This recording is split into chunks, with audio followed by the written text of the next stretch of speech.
Okay, and the other big question sample paper H was question number 16. Now this is actually technically something that isn't really on the course. I am going to do it just in case, but again, as I said, not really something you need to know. So tides are the rise and fall in sea level. The moon affects the tides on Earth. The moon's own gravitational force results in an increased pull on the Earth's water, which results in our daily tides. The graph above shows a series of tides over a number of weeks. Estimate the time between each high tide and low tide. So on a high tide, my waves are higher. So just going to look at this one. Okay, that's the highest. And at a low tide, my waves are the lowest. Okay, so if I look at this, pretty much that's 12 to 12. So we're looking at a 12-hour period, but this is only about half of it. Okay, so half of 12 is 6 hours.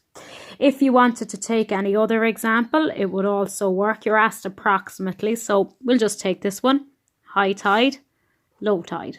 Okay, again, this is 12, this is 12 at night, and again, it's roughly halfway. Now, it's a little bit more than 6 hours, but roughly 6 hours. Okay. Then we're asked, the diagram above shows the positions of the Earth and Moon relative to each other during a high tide. High and low tides appear on both sides of the Earth at the same time due to the forces within the Earth. So you're asked, describe what causes the increased height of water for a high tide. And always it is the gravitational force of the moon. Okay, so the gravitational forces of the moon cause the water to bulge. That's a high tide. And what happens then in a low tide is when the water is not bulging, a low tide occurs. Okay, so that's all to do with the gravitational force of the moon there. Now, lunar tides here, very different and difficult, but I am going to do it, as I said, isn't really applicable for the course, but still good to know.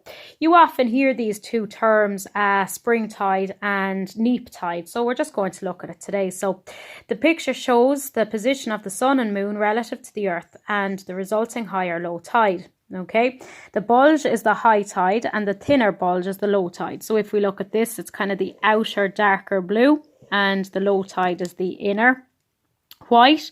This low tide, the inner white, and then darker blue. Again, darker blue is my high tide, my white is my lower low tide, and again here blue is my high tide and my white is my low tide.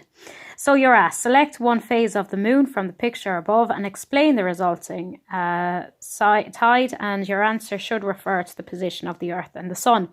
So just if we look here, what happens at the new moon is exactly the same as what happens at the full moon, and they're both called spring tides. Okay, and what happens is that my sun, my moon and my Earth in each of these are more or less or virtually in a line. Okay, so if I look here, my high tides for my full moon and my new moon are greater, so they're more bulging, so the tides bulge more, and the reason why is because my moon has a gravitational pull and so does my sun. So when they're in line, they experience a gravitational pull, okay, of the sun and the moon. If I look then here at the first quarter and the third quarter, if I was to compare here the low tide and the high tide and the low tide and the high tide here, they're pretty much the same. Okay, one is horizontal, the other is kind of vertical. But if I look here at the new moon and the full moon, the high tide is bigger. Okay, and what happens in the first quarter and the third quarter is called a neap tide. So again, both in the first and third quarter. And that is because the Earth here, okay, but my sun and my moon are not in line. So because of that, basically what happens is that this sun causes this gravitational pull and the moon causes that gravitational pull. And what happens is that they basically end up cancelling each other out, okay? So what that means is that my high tides are a little lower and my low tides are a little higher, okay? So when my sun, moon and Earth are all in line, my higher tide is going to be higher, okay? But that's a spring tide. But when my Earth and when my Sun and my Moon are not in line, I end up with the neap tide. And that's where my high and my low tide are going to be roughly the same. Okay, so my high tide is a little lower and my low tide is a little higher.